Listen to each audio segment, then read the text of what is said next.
Prefácio. A intuição não pode ser explicada cientificamente porque o fenômeno em si é irracional e não científico. O próprio fenômeno da intuição é irracional. Em termos coloquiais, parece certo perguntar: a intuição pode ser explicada? Mas isso quer dizer, a intuição pode ser reduzida ao intelecto? E a intuição é algo além do intelecto, algo que não faz parte do intelecto, algo que vem de algum lugar onde o intelecto é totalmente inconsciente. Assim, o intelecto pode sentir a intuição, mas não explicá-la. O salto da intuição pode ser sentido porque existe uma lacuna. A intuição pode ser sentida pelo intelecto, pode-se notar que algo aconteceu, mas não se pode explicar, porque a explicação precisa da causalidade. A explicação significa responder à pergunta de onde a intuição vem, por que vem, qual é a causa. E ela vem de algum lugar, não do intelecto propriamente dito. Logo, não há causa intelectual. Não existe uma razão, uma ligação, uma continuidade dentro do intelecto. A intuição é um campo de ocorrência diferente, que não se relaciona ao intelecto de maneira nenhuma, embora possa penetrar o intelecto. Deve-se entender que uma realidade superior pode penetrar uma realidade inferior, mas a inferior não consegue penetrar a superior. Assim, a intuição pode penetrar o intelecto porque ela é superior, mas o intelecto não pode penetrar a intuição porque ele é inferior. É exatamente como a sua mente poder penetrar o seu corpo, mas o seu corpo não poder penetrar a mente. O seu ser pode penetrar a mente, mas a mente não pode penetrar o seu ser. É por isso que, se você entrar no ser, você terá de se separar tanto do corpo quanto da mente. O corpo e a mente não podem penetrar um fenômeno superior. Quando você ingressa numa realidade superior, o mundo de ocorrências inferior tem de ser deixado para trás. Não existe uma explicação do superior no inferior, porque os próprios termos da explicação não existem ali. Eles não fazem sentido. Mas o intelecto pode sentir a lacuna, pode reconhecer a lacuna. Ele sente que aconteceu algo que está além de mim. Se até mesmo esse tanto puder ser feito, o intelecto terá feito muito. Mas o intelecto também pode rejeitar o que aconteceu. É isso que significa ter fé ou não ter fé. Se você sente que o que não pode ser explicado pelo intelecto não existe, você é um não crente. Então, vai continuar nessa existência inferior do intelecto, atado a ele. Assim, você recusa o mistério, não permitindo que a intuição se comunique com você. Um racionalista é assim. O racionalista não vai nem mesmo ver que surgiu algo do além. Se você é educado racionalmente, não admite o superior. Você vai negá-lo. Você vai dizer: não pode ser. Deve ser imaginação. Deve ser um sonho meu. A menos que eu possa prová-lo racionalmente, não aceito. A mente racional se fecha, encerrada dentro dos limites da razão, e a intuição não pode penetrar. No entanto, você pode usar o intelecto sem ser fechado. Então, pode usar a razão como um instrumento, permanecendo aberto.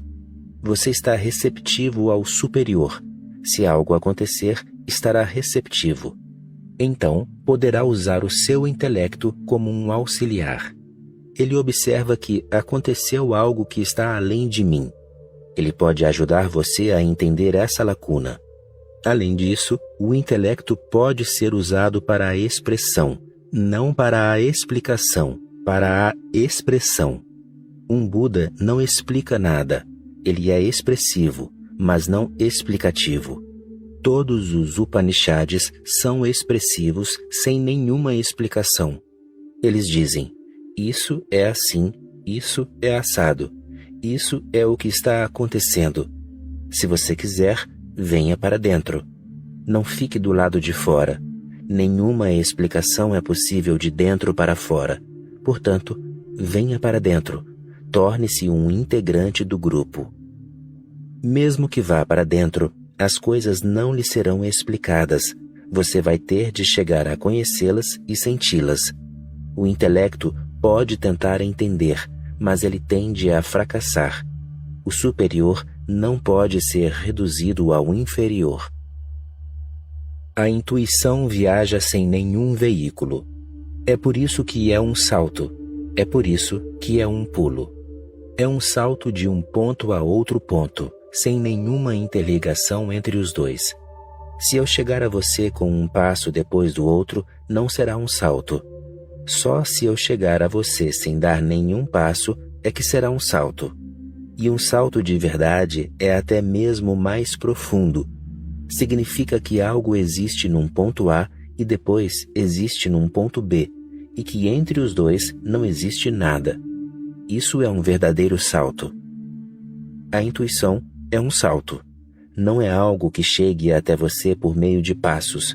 Ela é algo que acontece a você, não que chegue até você. Algo que acontece a você sem nenhuma causalidade de lugar nenhum, sem nenhuma origem em lugar nenhum. Essa ocorrência súbita, repentina, significa intuição. Se não fosse súbita, nem completamente descontínua em relação ao que aconteceu anteriormente, então a razão descobriria o caminho. Levaria tempo, mas poderia ser feito. A razão seria capaz de conhecê-lo, entendê-lo e controlá-lo. Então, algum dia poderia ser desenvolvido um instrumento, assim como o rádio ou a televisão, em que as intuições poderiam ser recebidas. Se a intuição viesse por meio de raios ou ondas, então poderíamos construir um aparelho para recebê-las. Mas nenhum aparelho pode captar a intuição, porque ela não é um fenômeno ondulatório. Ela não é fenômeno nenhum.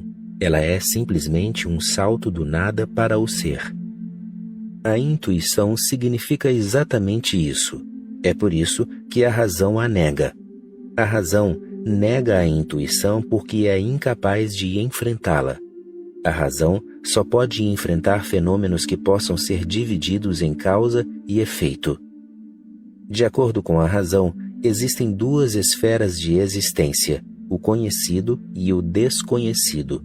E o desconhecido significa o que ainda não é conhecido, mas que algum dia será conhecido. Mas o misticismo diz que existem três esferas: o conhecido, o desconhecido e o incognoscível. Por incognoscível, os místicos querem dizer o que nunca poderá ser conhecido. O intelecto está envolvido com o conhecido e o desconhecido, não com o incognoscível. E a intuição trabalha com o incognoscível, com o que não pode ser conhecido. Não é só uma questão de tempo antes que tal coisa seja conhecida. A incognoscibilidade é a sua característica intrínseca. Não é que os seus instrumentos não sejam sofisticados o suficiente, que a sua lógica não seja atualizada ou que a sua matemática seja primitiva. A questão não é essa. A característica intrínseca do incognoscível é a incognoscibilidade. Ela sempre existirá como o incognoscível. Essa é a esfera da intuição. Quando algo do incognoscível chega a ser conhecido, é um salto. Não existe uma ligação. Não existe uma passagem. Não existe a passagem de um ponto a outro. Mas parece inconcebível. Assim, quando eu digo que você pode senti-lo, mas não pode entendê-lo, quando digo essas coisas, eu sei muito bem que estou agindo de maneira completamente absurda. Absurdo significa apenas aquilo que não pode ser entendido pelos nossos sentidos, aquilo que é sem sentido. E a mente é um sentido, o mais sutil de todos. A intuição é possível porque o incognoscível existe. A ciência nega a existência do divino porque afirma: só existe uma divisão, o conhecido e o desconhecido. Se existe algum Deus, vamos descobri-lo por meio de métodos de laboratório. Se ele existe, a ciência vai descobri-lo.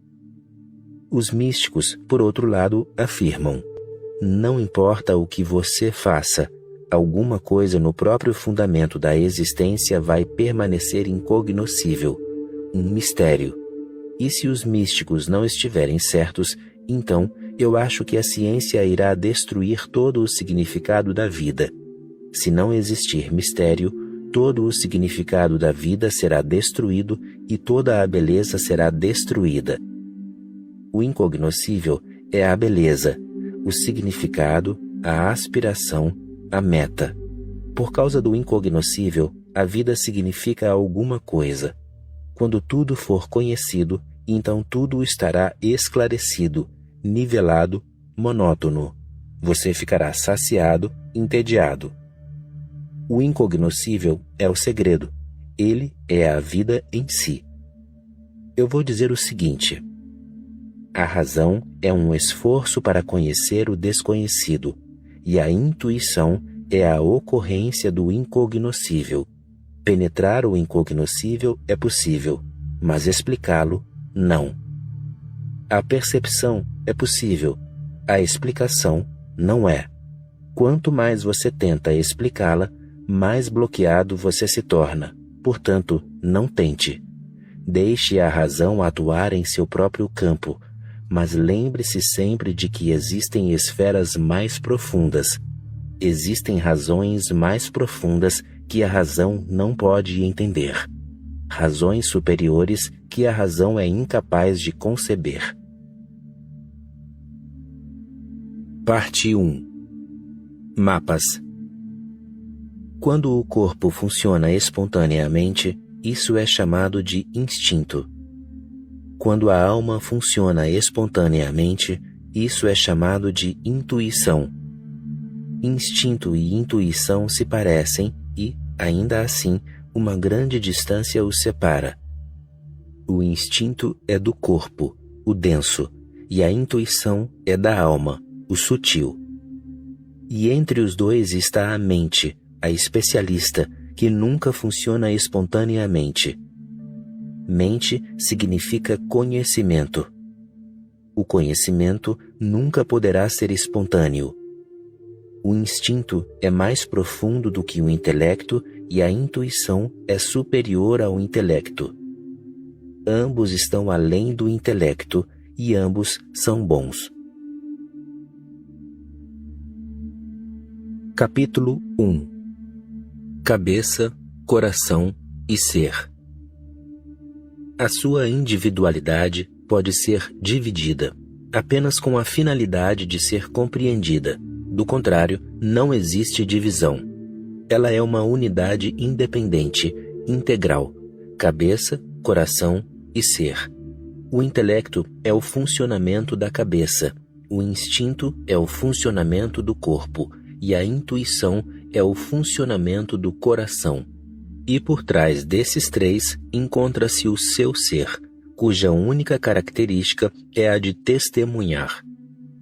A cabeça apenas pensa, daí porque ela nunca chega a nenhuma conclusão. Ela é verbal, linguística, lógica, mas, por ela não ter raízes na realidade, milhares de anos de pensamento filosófico não nos deram uma única conclusão. A filosofia tem sido o maior exercício da futilidade. O intelecto é muito esperto para criar perguntas e, em seguida, criar respostas, e então, dessas respostas, mais perguntas e mais respostas. Ele pode fazer palácios de palavras, conjuntos de teorias, mas tudo isso simplesmente não passa de asneiras. O corpo não pode confiar no intelecto, porque o corpo tem de viver. É por isso que todas as funções essenciais do corpo estão nas mãos do instinto. Por exemplo, a respiração, os batimentos cardíacos, a digestão dos alimentos, a circulação do sangue. 1001 processos se desenvolvem dentro do seu corpo, nos quais você não tem participação nenhuma. E é bom que a natureza tenha dado ao corpo uma sabedoria própria. Do contrário, se o intelecto tivesse de tomar conta do corpo, a vida seria impossível. Porque, às vezes, você poderia se esquecer de respirar. À noite, pelo menos, como você iria respirar enquanto estivesse dormindo? Você já está muito confuso apenas com os pensamentos. Nessa confusão, quem cuidaria da circulação sanguínea, preocupando-se se a quantidade certa de oxigênio atingiria as suas células ou não? Se o alimento que você ingere seria decomposto em seus constituintes básicos e se esses constituintes seriam enviados aos locais necessários? E toda essa imensa quantidade de trabalho é feita por instinto. Você não é necessário. Você pode permanecer em coma. Ainda assim, o corpo vai continuar funcionando. A natureza deixou todas as funções essenciais do corpo ao instinto, assim como deixou também tudo o que dá sentido à vida, porque simplesmente existir, simplesmente sobreviver, não faz sentido nenhum. Para dar sentido à sua vida, a existência deu a intuição ao seu coração. Da intuição surge a possibilidade da arte, da estética, do amor, da amizade. Todos os tipos de criatividade são intuitivos. Mas o mercado não precisa da sua intuição. Ele não negocia com o amor, com as suas sensibilidades. Ele se ocupa das coisas mais concretas e mundanas. Por isso, o seu intelecto, que é a parte mais superficial, funciona. O intelecto é para a vida mundana, com os outros no mercado, no mundo, para capacitar você a funcionar. Ele é a matemática, a geografia, a história, a química. Todas as ciências e todas as tecnologias são criadas pelo intelecto. A sua lógica e a sua geometria são úteis, mas o intelecto é cego. Ele simplesmente continua criando coisas, mas não sabe se elas estão sendo usadas para a destruição ou para a criação. Uma guerra nuclear será uma guerra criada pelo intelecto. O intelecto tem a sua utilidade, mas por alguma infelicidade ele se tornou o senhor de todo o seu ser. Isso criou imensos problemas no mundo. O Senhor está oculto atrás destes três: corpo, mente, coração. O Senhor está oculto atrás desses três. Esse é o seu ser. Mas você nunca vai para dentro de si. Todas as suas vias dão para fora. Todos os seus sentidos estão voltados para fora. Todas as suas conquistas estão lá fora, no mundo.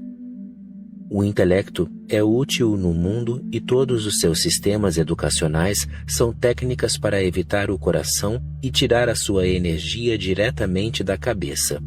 O coração pode criar problemas para a cabeça. O coração não conhece nada de lógica. O coração tem um centro de funcionamento totalmente diferente, e esse é a intuição. Ele conhece o amor, mas o amor não é uma mercadoria de alguma aplicação no mundo. Ele conhece a beleza, mas o que você vai fazer com a beleza no mercado? As pessoas do coração, os pintores, os poetas, os músicos, os dançarinos, os atores, são todas irracionais. Elas produzem grande beleza, elas são grandes amantes, mas estão completamente deslocadas numa sociedade que é organizada pela cabeça. Os artistas são considerados pela sua sociedade quase como párias, um pouco malucos, um tipo de gente insana, visionária. Ninguém quer que os seus filhos se tornem músicos, pintores ou dançarinos. Todos querem que eles sejam médicos, engenheiros, cientistas, porque essas profissões compensam. A pintura, a poesia, a dança são perigosas, arriscadas. Você pode acabar simplesmente como um mendigo na rua, tocando flauta. O coração tem sido renegado e, a propósito, será conveniente recordar que a negação do coração tem sido a negação da mulher. E a menos que o coração seja aceito, a mulher não pode ser aceita. A menos que o coração tenha a mesma oportunidade de crescimento que a cabeça, a mulher não pode ter a sua liberação. A mulher é coração e o homem é cabeça. A diferença é clara. O instinto, a natureza o tomou da mulher nas próprias mãos. E sempre que interfere com o instinto você cria perversões. Todas as religiões têm feito isso. Toda religião tem interferido com o corpo, e o corpo é absolutamente inocente, nunca fez nada errado. Se você aceitar o corpo em sua absoluta naturalidade, ele irá ajudá-lo tremendamente. Ele ajudará o seu coração, alimentará o seu coração. Ele ajudará a sua inteligência a se tornar mais afiada, porque o alimento para o intelecto vem do corpo, o alimento do coração vem do corpo. E, se a sua cabeça, o seu coração e o seu corpo estiverem todos numa sinfonia, então encontrar o seu ser será a coisa mais fácil do mundo. Mas porque eles estão em conflito, toda a sua vida continua a ser desperdiçada nesse conflito entre o instinto, o intelecto e a intuição. Uma pessoa sensata, sábia, é aquela que cria uma harmonia entre a cabeça, o coração e o corpo. Nessa harmonia se chega à revelação da fonte da própria vida, o verdadeiro centro, a alma. E esse é o maior êxtase possível, não só para os seres humanos como nesse universo inteiro. Nada mais é possível. Eu não sou contra nada. Estou apenas contra a desarmonia, e porque a sua cabeça está criando a situação mais desarmoniosa, eu quero que a sua cabeça seja colocada em seu lugar certo. Ela é um servo, não um senhor. Como servo, ela é ótima, muito útil. Um leiteiro de Dublin acabara de fazer as suas entregas. Então parou o cavalo e a carroça na porta do bar e entrou para tomar uma bebida. Depois de 1 hora, refeito, ele saiu e encontrou seu cavalo pintado de verde claro. Com muita raiva, voltou para dentro do bar e perguntou: "Quem de vocês pintou o meu cavalo de verde?" Um gigante irlandês de uns 2 metros de altura levantou-se e, inclinando-se sobre ele, declarou: "Fui eu. Quer fazer alguma coisa a respeito disso?" O leiteiro deu uma risadinha amarela e respondeu: "Eu só vim lhe dizer que a primeira demão já secou." O intelecto é muito útil. Existem situações em que você vai precisar do intelecto, mas apenas como um servo, não como o Senhor. Capítulo 2. Passado, presente e futuro. Você tem um passado, você tem um presente e você tem um futuro. O instinto é o que pertence ao seu passado animal. Ele é muito velho, muito sólido. É a herança de milhões de anos. E quando digo que ele é animalesco, não o estou condenando. A palavra animal, os sacerdotes de todas as religiões associaram a alguma condenação, mas eu estou simplesmente afirmando um fato, sem nenhuma espécie de condenação. O nosso passado foi um passado animal. Nós passamos por todos os tipos de animais. A nossa evolução ocorreu desde o peixe até o homem, passando por todas as espécies de animais. Foi uma jornada muito longa até chegar à humanidade. O intelecto é humano. Ele é o nosso presente. É assim que funcionamos, por intermédio do intelecto. Todas as nossas ciências, todos os nossos negócios, todas as nossas profissões, tudo o que está acontecendo no mundo, a nossa política, a nossa religião, a nossa filosofia, tudo se baseia no intelecto. O intelecto é humano. O instinto é quase infalível, porque ele é muito velho, muito maduro, muito experiente. Os seus olhos estão piscando. Isso é culpa sua? Eles continuam fazendo tudo por si mesmos. Isso é instinto. O seu coração está batendo, a sua respiração entra e sai. não depende do seu intelecto cuidar de todas essas funções essenciais à vida. Elas estão nas mãos do instinto, porque o instinto é absolutamente infalível. Ele nunca se esquece de respirar, ele nunca se esquece de nada. O intelecto é muito falível porque ele é muito novo, uma conquista recente. Ele está simplesmente tateando no escuro, ainda tentando descobrir o que é e qual é o seu lugar. E porque ele não tem raízes na experiência, ele substitui a experiência por crenças, filosofias e ideologias. Estas se tornam o foco do intelecto. Mas elas são todas falíveis, porque são todas fabricadas pelo homem, produzidas por algum sujeito esperto. E elas não se aplicam a todas as situações. Elas podem ser certas numa situação e em outra situação podem não ser certas.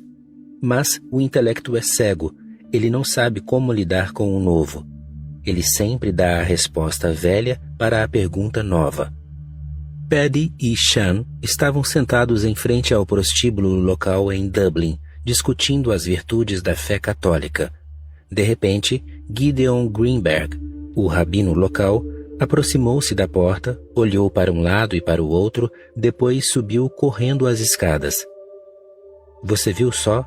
caçoou Paddy. "Ainda bem que sou católico."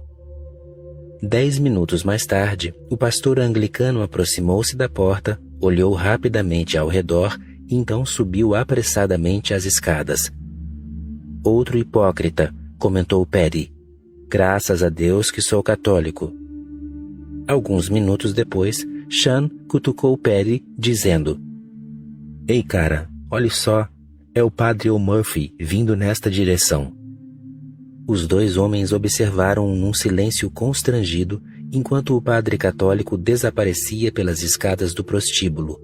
De repente, Paddy levantou-se de um salto, fez o sinal da cruz e atacou Sean. "Onde está o seu respeito? Levante-se e tire o chapéu. Deve haver algum morto na casa." O intelecto vive por meio de preconceitos. Ele nunca é justo. Exatamente pela sua própria natureza, ele não pode ser justo, porque não tem experiência. O instinto é sempre justo e lhe demonstra exatamente a maneira natural, a maneira relaxada e a maneira pela qual o universo flui. Mas, estranhamente, o instinto tem sido condenado por todas as religiões e o intelecto tem sido valorizado. É claro que se todo mundo seguir o instinto, não há necessidade de nenhuma religião. Não há necessidade de Deus, nem há necessidade de padres.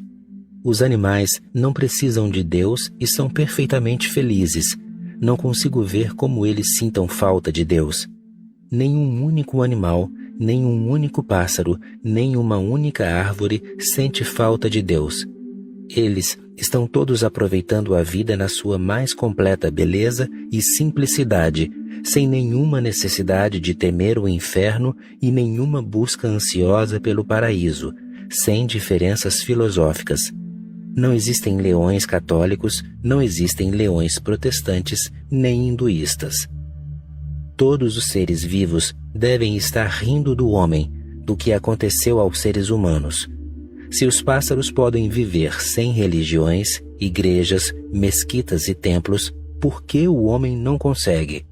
Os pássaros nunca travam guerras religiosas, nem os animais, nem as árvores.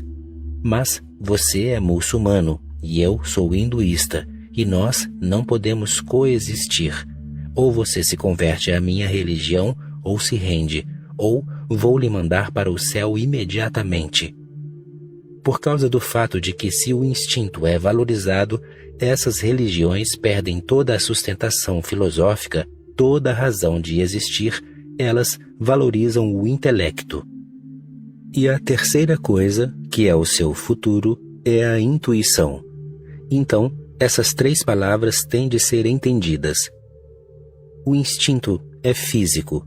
O seu passado, baseado na experiência de milhões de anos, infalível, nunca comete nenhum erro e faz milagre em você com o que você nem sequer faz ideia. Como o seu alimento se converte em sangue. como a sua respiração continua a funcionar mesmo quando você está dormindo, como o seu corpo separa o oxigênio do nitrogênio, como o seu mundo natural instintivo continua a distribuir a todas as partes do seu corpo tudo o que elas necessitam. Quanto oxigênio é necessário na cabeça para que a sua mente funcione? A quantidade exata é enviada através do sangue que corre pelo seu corpo, distribuindo o oxigênio novo, retirando o velho, usado, as células mortas, repondo-as com as novas e levando-as de volta aos lugares onde possam estar disponíveis. Os cientistas dizem que o que o instinto faz para o homem não somos ainda capazes de fazer. E, num corpo pequeno, o instinto faz muitos milagres. Se algum dia a ciência quisesse fazer o trabalho de um único corpo humano, seria necessária no mínimo uma fábrica de quase 4 quilômetros quadrados para um único ser humano. Uma tremenda maquinaria. E ainda assim não seria infalível. A maquinaria pode quebrar, pode parar, pode faltar eletricidade. Mas, por 70 anos ininterruptos, ou até mesmo uma centena de anos no caso de algumas pessoas, o instinto continua a funcionar perfeitamente bem. A eletricidade nunca falta, nem mesmo um único erro é cometido. Tudo corre de acordo com o plano, e o plano está em cada célula do seu corpo. No dia em que nós pudermos entender o código das células humanas, seremos capazes de prever tudo a respeito de uma criança até mesmo antes de ela nascer, mesmo antes de ela estar no útero da mãe. As células dos pais têm um programa e nesse programa está contida a sua idade, a sua saúde, que tipo de doenças você terá, o seu gênio, a sua inteligência, os seus talentos e todo o seu destino. Assim como o instinto, na outra polaridade do seu ser, além da mente, que é o mundo do intelecto, encontra-se o mundo da intuição. A intuição abre as suas portas através da meditação. A meditação é simplesmente bater às portas da intuição. A intuição também está completamente pronta. Ela não aumenta. Você a herdou também da existência. A intuição é a sua consciência, o seu ser. O intelecto é a sua mente. O instinto é o seu corpo. E assim como o instinto funciona perfeitamente para o bem do seu corpo, a intuição funciona perfeitamente bem no que diz respeito à sua consciência. O intelecto encontra-se exatamente entre essas duas, uma passagem a ser transposta, uma ponte a ser cruzada. Mas existem muitas pessoas, muitos milhões de pessoas que nunca cruzaram a ponte. Elas simplesmente sentam-se na ponte e pensam que chegaram em casa. A casa está na margem oposta, além da ponte.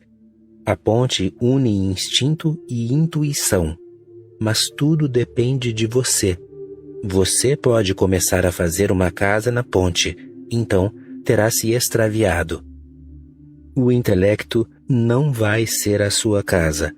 Ele é um instrumento muito pequeno, para ser usado apenas para passar do instinto para a intuição. Assim, apenas a pessoa que usa o intelecto para ir além dele pode ser chamada de inteligente. A intuição é existencial. O instinto é natural. O intelecto está apenas tateando no escuro. Quanto mais rápido você ultrapassa o intelecto, melhor. O intelecto pode ser uma barreira aos que pensam que não existe nada além dele. O intelecto pode ser uma passagem magnífica para aqueles que entendem que existe com certeza alguma coisa além dele. A ciência parou no intelecto. É por isso que ela não pode descobrir nada sobre a consciência. O intelecto sem a sua intuição desperta é uma das coisas mais perigosas do mundo. E nós estamos vivendo sob os perigos do intelecto porque o intelecto deu à ciência um poder imenso. Mas o poder está nas mãos das crianças, não nas mãos das pessoas sábias, sensatas. A intuição torna o homem sensato. chame-a iluminação, chame-a despertar. Esses são simplesmente nomes diferentes para a sabedoria. Apenas nas mãos da sabedoria, o intelecto pode ser usado como um servo formidável. E o instinto e a intuição funcionam juntos perfeitamente bem. Um no nível físico, outra no nível espiritual. Todo o problema da humanidade está em ficar presa no meio, na mente, no intelecto. Então, você tem o sofrimento, a ansiedade, a agonia, a falta de sentido e todos os tipos de tensão sem nenhuma solução que possa ser encontrada para onde quer que se olhe. O intelecto torna tudo um problema e não conhece nenhuma solução. O instinto nunca cria nenhum problema e não precisa de nenhuma solução. Ele simplesmente funciona naturalmente. A intuição é solução pura, não tem problemas. O intelecto é apenas problemas, ele não tem solução. Se você enxerga corretamente a divisão, é muito simples entender. A menos que o instinto esteja disponível, você estará morto. E a menos que a intuição esteja disponível, a sua vida não terá significado. Você apenas se arrasta. É uma espécie de vida vegetativa. A intuição traz significado, esplendor, alegria, bênçãos. A intuição lhe proporciona os segredos da existência, lhe proporciona um tremendo silêncio e uma serenidade que não podem ser perturbados e que não podem ser tirados de você. Com o instinto e a intuição funcionando juntos, você também pode usar o intelecto para as finalidades certas. De outra maneira, você tem apenas meios, mas não fins. O intelecto não faz ideia de nenhum fim. Isso é o que criou a situação atual do mundo.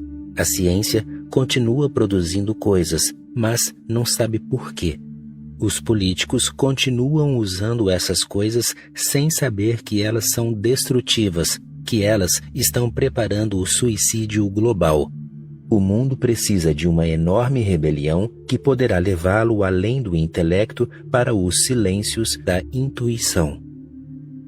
A própria palavra intuição tem de ser entendida. De acordo com o significado etimológico, intuição significa algo que surge dentro do seu ser, é o seu potencial. A sabedoria nunca é tomada emprestada, e o que é tomado emprestado nunca é sabedoria. A menos que você tenha a sua própria sabedoria, a sua própria visão, a sua própria clareza, os seus próprios olhos para ver, você não será capaz de entender o mistério da existência. No que me diz respeito, sou absolutamente favorável ao instinto. Não o perturbe. Toda religião tem ensinado a perturbá-lo.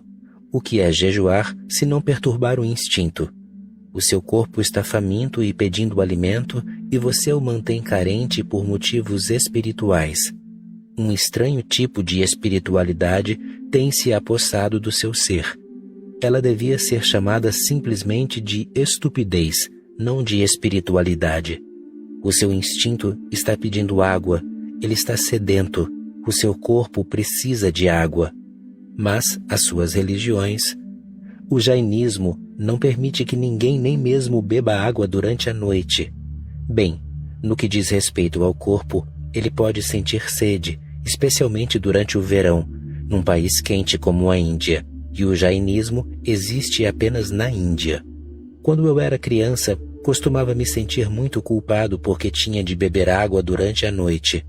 Não conseguia dormir sem beber ao menos uma vez durante as noites quentes de verão, mas eu me sentia como se estivesse fazendo algo que não era permitido, como se estivesse cometendo um pecado. Ideias estranhas e estúpidas são impingidas às pessoas. Eu sou a favor do instinto, e esse é um dos segredos que quero revelar a você. Se você for totalmente a favor do instinto, será muito fácil encontrar o caminho para a intuição, porque os dois são a mesma coisa, muito embora atuem em níveis diferentes. Um atua no nível material, a outra funciona no nível espiritual. Aceitar a sua vida instintiva com absoluta alegria, sem nenhuma culpa, ajudará você a abrir as portas da intuição, porque o instinto e a intuição não são diferentes, apenas os seus planos são diferentes.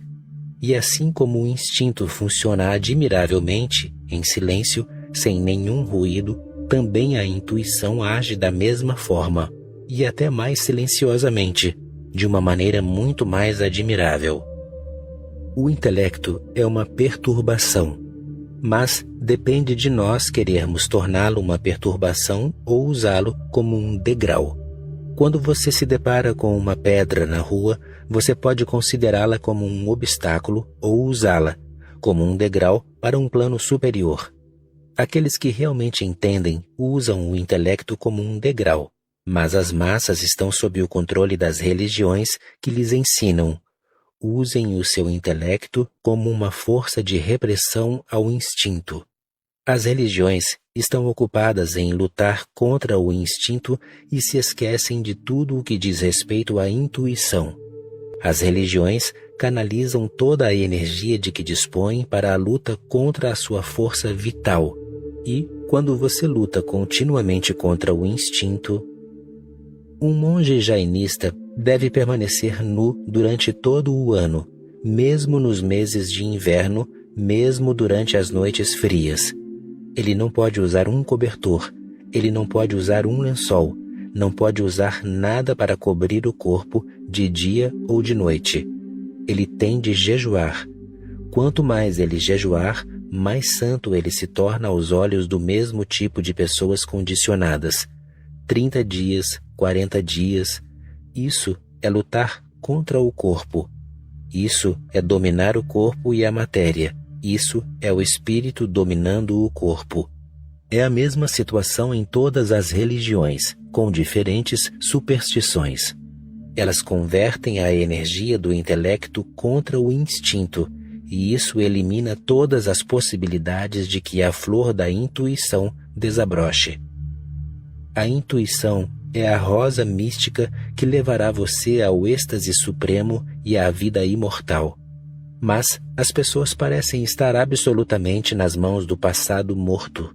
O que quer que as antigas escrituras lhe digam, elas continuam a fazê-lo, sem nem sequer considerar toda a ciência humana. Essas são as 3 camadas da ciência integral do homem. Você deve permitir que o instinto flua relaxado. Nunca o perturbe com o intelecto por motivo nenhum. E o intelecto deve ser usado como uma abertura para a intuição. Simplesmente, ele tem de abrir caminho para que a intuição assuma o controle da sua vida. Então, a sua vida será uma vida de imensa luz, de iluminação. Ela se tornará uma festa constante. Capítulo 3. Os 3 degraus de uma escada. A intuição é o degrau mais alto da escada, a escada da consciência. Essa escada pode ser dividida em 3 partes. A parte mais baixa e a primeira é a do instinto. A segunda, a do meio, é a do intelecto. E a terceira, a mais alta, é a da intuição. Essas 3 características são inatas. Não se pode aprendê-las. Não há como desenvolvê-las com ajuda externa. O instinto é o mundo dos animais. Tudo é instinto. Mesmo que às vezes você veja indicações de outras coisas, trata-se de projeções suas. Por exemplo, ao ver o amor dos animais, a mãe cuidando dos filhos com carinho, delicadamente, você pode pensar que isso não se trata apenas de instinto, que é algo superior, não só biológico. Mas não é superior, é simplesmente biológico. A mãe age daquela maneira como um robô nas mãos da natureza. Ela não tem alternativa, tem de agir daquela maneira. Entre muitos animais, o pai não tem um instinto de paternidade. Ao contrário, muitos chegam a matar os próprios filhos para comê-los. Por exemplo, entre os crocodilos, a vida dos filhos corre um imenso perigo. A mãe é protetora e luta pela vida dos filhos, mas o pai apenas quer ter um bom desjejum. O pai não tem instinto de paternidade. Na verdade, o pai é uma instituição humana. A mãe crocodilo tem de manter os filhos na boca para protegê-los do pai. Ela tem uma boca grande. Todas as mulheres têm boca grande e consegue manter quase 1 dúzia de filhos na boca. Na boca da mãe, entre os seus perigosos dentes, os filhos estão perfeitamente seguros. A coisa mais difícil para os filhos é descobrir quem é a mãe e quem é o pai, porque ambos são parecidos. E às vezes, os filhos se aproximam do pai, entram em sua boca e ali permanecem pela eternidade. Nunca verão a luz do sol outra vez.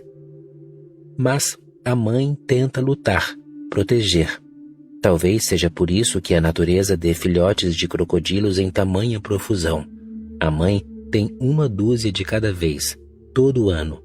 Se ela conseguir salvar até mesmo 2, manterá a população estável, mas ela consegue proteger quase a metade dos seus filhotes.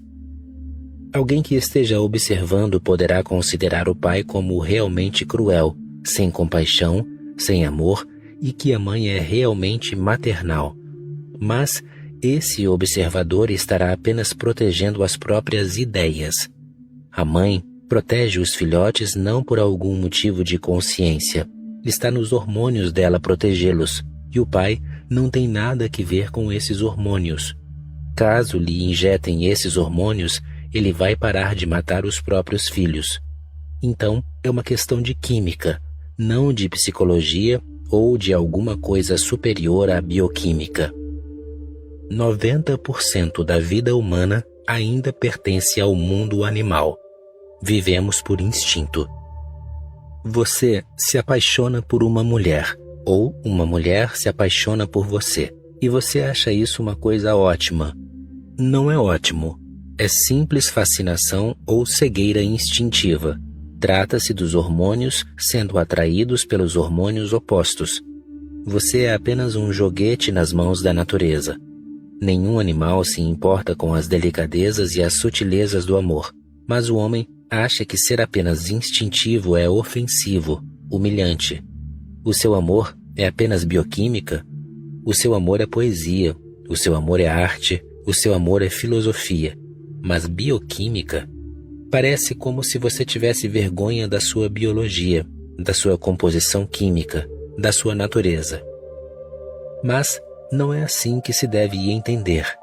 Você tem de entender exatamente o que é o que. As distinções devem ficar claras. Do contrário, você vai ficar sempre confuso. O seu ego vai continuar fazendo você projetar o mais alto possível coisas que não têm nada a ver com algo superior ao extrato mais inferior. O seu amor é apenas uma ilusão criada pela composição química. Pense no seguinte: se a ideia romântica do amor for deixada de lado, então não acho que algum homem ou mulher seria capaz de suportar o sexo e o absurdo que ele é. Ele pareceria algo estúpido. Simplesmente deixe de lado a ideia romântica e pense em termos lógicos de biologia e química. Então, o seu sexo vai fazer você se sentir envergonhado. Não há nada nele de que se gabar. Simplesmente imagine-se fazendo amor com um homem ou uma mulher sem nenhum romance, sem nenhuma poesia. Nada de Omar Khayyam, nada de Shelley, nada de Byron. Simplesmente como um processo de reprodução, porque a natureza quer se procriar por seu intermédio, porque a natureza sabe que você vai morrer. Você não é permanente. Antes de você morrer, a natureza quer que a vida continue. Mas o homem não pode encarar o sexo a menos que ele tenha algo de romântico. Então, ele criou uma grande cortina de fumaça ao redor do sexo, a qual chama de amor. Ele finge, até mesmo acredita, que seja amor, mas observe com mais cuidado. Você está interessado numa mulher ou num homem. O instinto natural na mulher é praticar o esconde-esconde. É muito estranho que em todas as culturas, em todo o mundo, as crianças adotem 2 brincadeiras sem falta. As suas religiões são diferentes, as suas culturas são diferentes, as suas raças são diferentes, as suas sociedades, as suas línguas.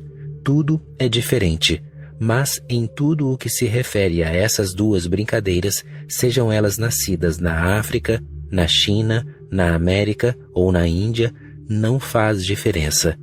Uma delas é a brincadeira de esconde-esconde. É estranho que em todo o mundo nem uma única cultura existiu sobre a Terra sem que as crianças tivessem deixado de brincar de esconde-esconde. Parece alguma coisa que ver com um instinto, como se elas estivessem se preparando para uma brincadeira maior de esconde-esconde. Aquilo seria apenas um ensaio, e então, pelo resto da vida, o jogo continua. A mulher é sempre aquela que tenta se esconder, e o homem é sempre o macho que procura. Para ele, procurar é um desafio. Quanto mais a mulher se esconde, mais ele é desafiado e se excita. No entanto, todas as crianças, em todo o mundo, brincam de esconde-esconde. Ninguém as ensina. Então, como essa brincadeira se tornou universal? Deve ser algo que brota da sua natureza interior, uma necessidade de procurar, de buscar, um desafio. Essas coisas acontecem naturalmente. Ninguém decide essas coisas. Elas fazem parte da sua natureza biológica. Mas a natureza tem sido sábia o bastante para lhe dar a ilusão do amor. De outra maneira, apenas com a finalidade da reprodução, para que a vida continue, você não faria todos aqueles exercícios e as 84 posições sexuais que o Vatsyayana prescreve. Estranhas, horríveis, estúpidas. Se você descartasse o amor, então o sexo puro pareceria realmente muito animalesco. Esse é um dos problemas que a humanidade tem enfrentado durante toda a sua existência e ainda vem enfrentando. Só se pode esperar que no futuro possamos torná-lo mais digerível. O homem continua procurando, persuadindo, escrevendo cartas de amor, enviando presentes e fazendo de tudo ao seu alcance, mas assim que o seu sexo é satisfeito, ele começa a se mostrar desinteressado. Bem, não é algo que ele faça conscientemente. Ele não quer magoar, especialmente a pessoa amada. Ele não pretende magoar. Mas esse é o comportamento da biologia. Todo aquele romance e todo o amor eram apenas cortina de fumaça em que a natureza tentava esconder a atividade sexual, a qual em si mesma tem uma aparência feia. Assim, ela procura encobri-la com uma aparência agradável, bonita. No entanto, tão logo o trabalho da natureza é feito por seu intermédio, toda aquela fumaça desaparece. O instinto só conhece o sexo. O amor é apenas uma cobertura adocicada sobre uma pílula amarga só para ajudar você a engoli-la. Não vá mantê-la na sua boca, do contrário, não será capaz de engoli-la. Em pouco tempo, a tênue cobertura de açúcar terá se desmanchado e você acabará cuspindo a pílula fora. Daí, por que os amantes têm tanta pressa em fazer amor? Qual é a pressa? Por que eles não podem esperar?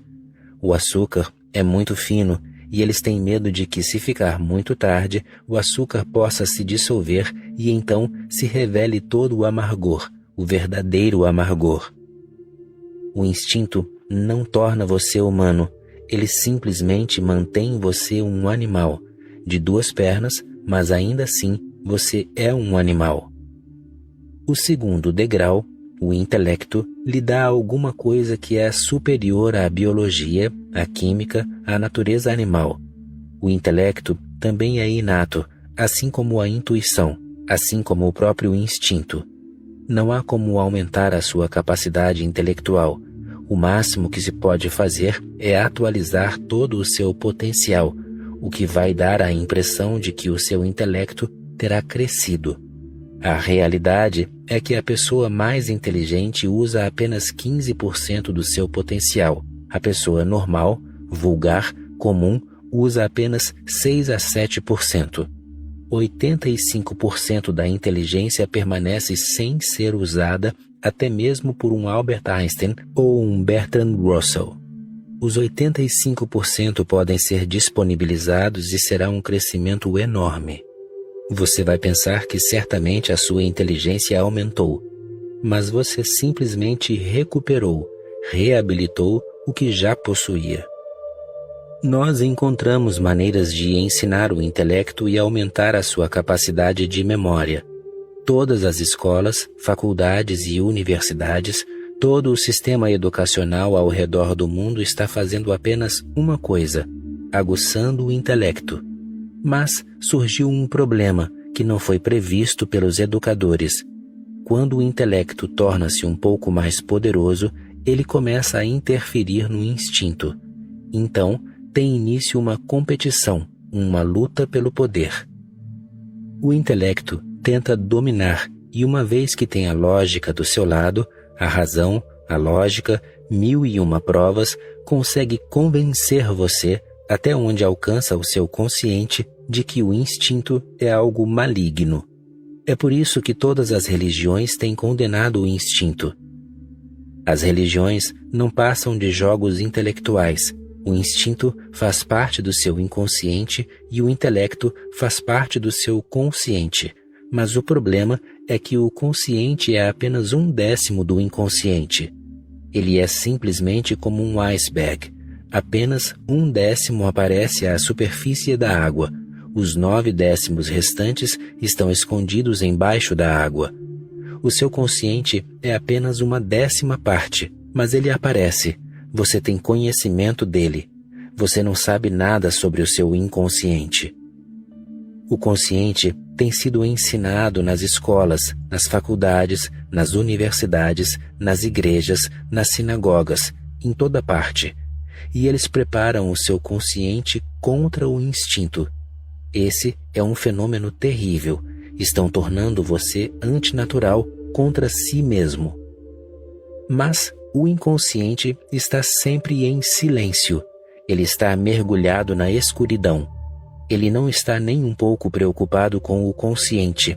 O que quer que você decida com o consciente pode simplesmente ser jogado fora pelo inconsciente a qualquer momento, porque ele é 9 vezes mais poderoso. Ele não se importa com a sua lógica, com o seu raciocínio, com nada. Não foi sem razão que até mesmo um homem como Gautama Buda foi contra permitir a iniciação de mulheres na sua comunidade. Ele queria que ela fosse uma comunidade puramente masculina, sem a presença das mulheres. Sou contra essa atitude dele, mas entendo os seus motivos. Seus motivos precisam ser levados em conta. Ele tinha consciência de que, com a presença das mulheres, o que aconteceria com o inconsciente dos homens? Era uma questão de psicologia, não de religião. Sigmund Freud, Jung, Adler são apenas pigmeus perante Gautama Buda. Parece desumano impedir as mulheres, mas, se você analisar a percepção dele, ficará surpreso. O homem tinha sólidos argumentos. O argumento não era a mulher. Ele não estava realmente dizendo para manter as mulheres de fora. Ele dizia: eu sei que vocês não conseguem vencer o seu inconsciente. Na verdade, não era uma condenação das mulheres, era uma condenação dos discípulos.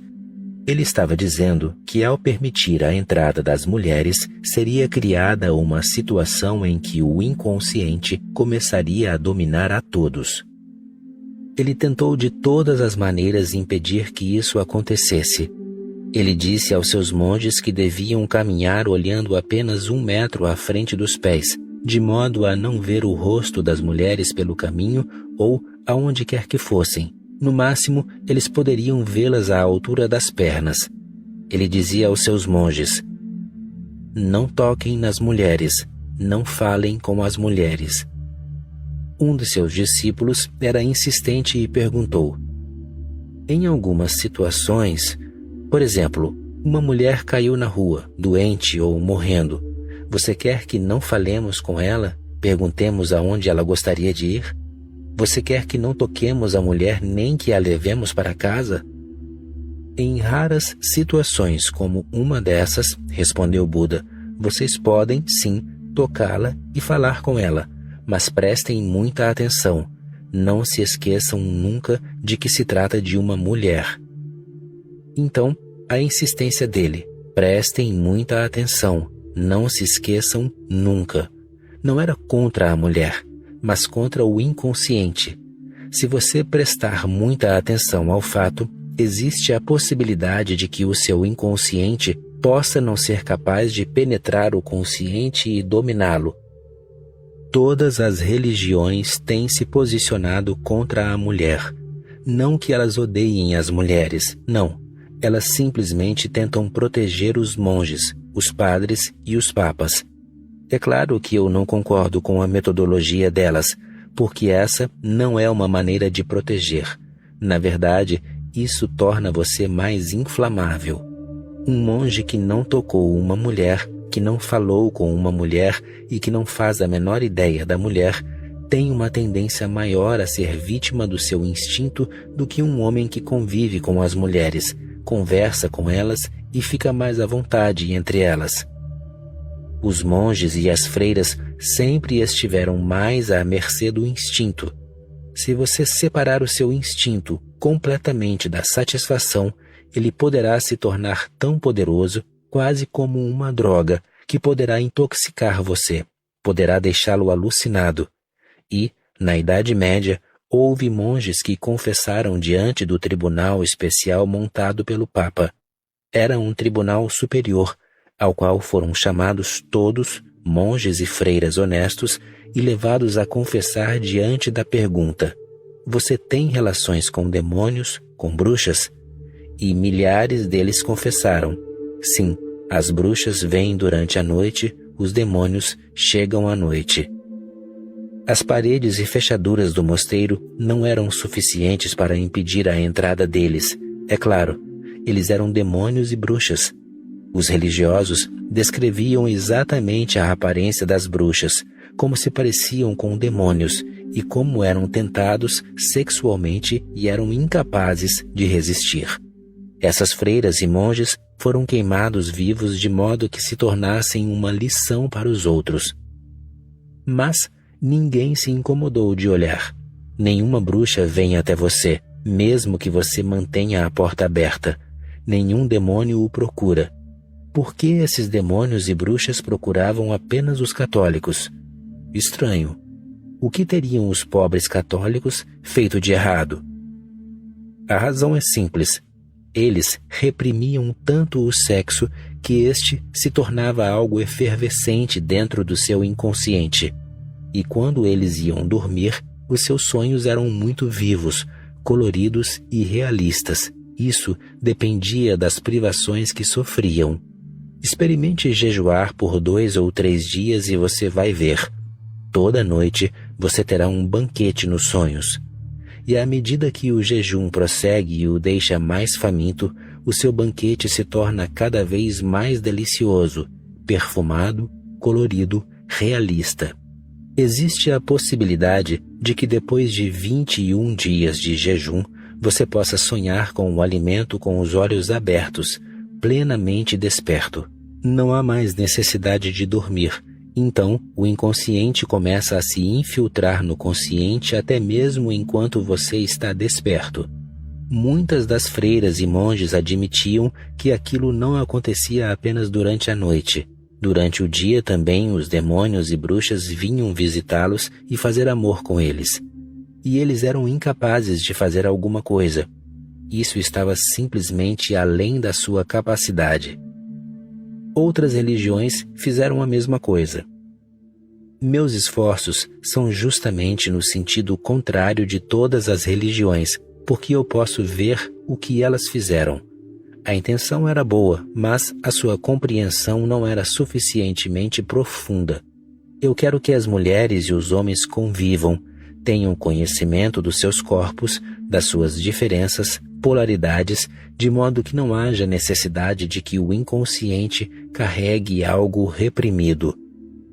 Uma vez que o inconsciente esteja completamente livre de repressão, o instinto adquire uma característica diferente. Ele se alia à inteligência. Quando o inconsciente não está mais reprimido, quando não existe um muro de Berlim entre o consciente e o inconsciente, o muro pode ser retirado porque não existe repressão.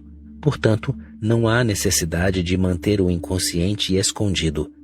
Então, você pode entrar e sair do inconsciente com tanta facilidade como quando passa de um aposento para outro em casa. Essa é a sua casa. Gurdjieff costumava usar essa metáfora da casa, que o homem é uma casa de 3 andares. O primeiro andar é o inconsciente, o segundo é o consciente e o terceiro é o superconsciente. Uma vez que a sua inteligência e o seu instinto não tenham conflitos, você se torna humano pela primeira vez. Você não faz mais parte do reino animal. E, para mim, isso é o que é absolutamente necessário para alguém que queira conhecer a verdade, a vida, a existência, para quem queira saber aquilo que é.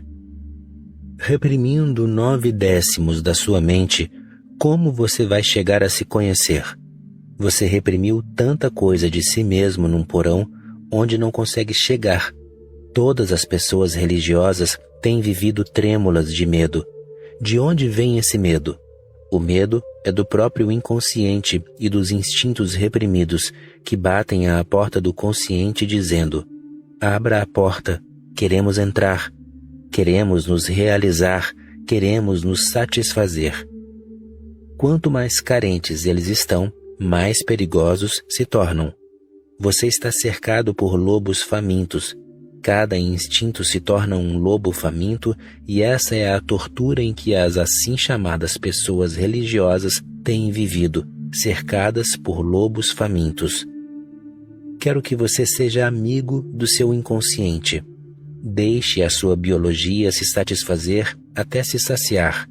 Apenas tente ver o problema. Se a sua biologia estiver completamente satisfeita, não existirá luta entre o consciente e o inconsciente. Você se tornará uma unidade integrada, pelo menos no que se refere à mente. A sua mente será um todo integral. Ela irá liberar para você uma imensa inteligência, porque a maior parte da sua inteligência está envolvida na repressão. Você está sentado sobre um vulcão, tentando impedir que o vulcão exploda numa erupção. O vulcão vai explodir. A sua força é muito pequena e não pode impedi-lo para sempre. Ao contrário, quando ele explodir, você será feito em tantos pedaços que juntá-los outra vez será impossível. As inúmeras pessoas loucas em todo o mundo, nos seus asilos de loucos, hospitais, o que são elas? Quem são elas? O que houve de errado com elas? Elas foram despedaçadas e não se pode mais reconstituí-las. Não há possibilidade de reunir os pedaços, a menos que se consiga satisfazer todos os instintos reprimidos delas. Mas quem estará lá para ao menos dizer isso? Porque eu tenho dito o mesmo ao longo de 35 anos. Eu me tornei o homem mais conhecido do mundo. Ainda outro dia eu vi, na revista alemã Stern, uma reportagem de capa de 15 páginas sobre a minha comunidade. E essa era apenas a primeira parte de uma série. A reportagem toda deveria ter 5 partes, em 5 edições consecutivas da revista. O título na página de abertura era A Terra do Sexo. Eu realmente gostei. E a coisa mais estranha é que se você continuar lendo as 15 páginas, acabará ficando surpreso. Quem está vivendo num estado sexual? A equipe da revista Stern, os seus editores e os seus diretores, ou nós? Na revista, veem-se mulheres nuas, e elas não estavam simplesmente despidas, porque uma mulher totalmente nua não é tão fascinante. É preciso tornar a nudez dela ainda mais fascinante, dando-lhe roupas sensuais, que por um lado expõem o corpo e por outro também o escondem. Então, você pode brincar de esconde-esconde outra vez. Você começa sonhando a respeito de como a mulher pareceria por trás daquelas roupas. Ela pode não ser tão linda por trás daquelas roupas. Na verdade, todos os corpos femininos são iguais e todos os corpos masculinos são iguais, depois que se apaga a luz e todo o colorido e as diferenças desaparecem.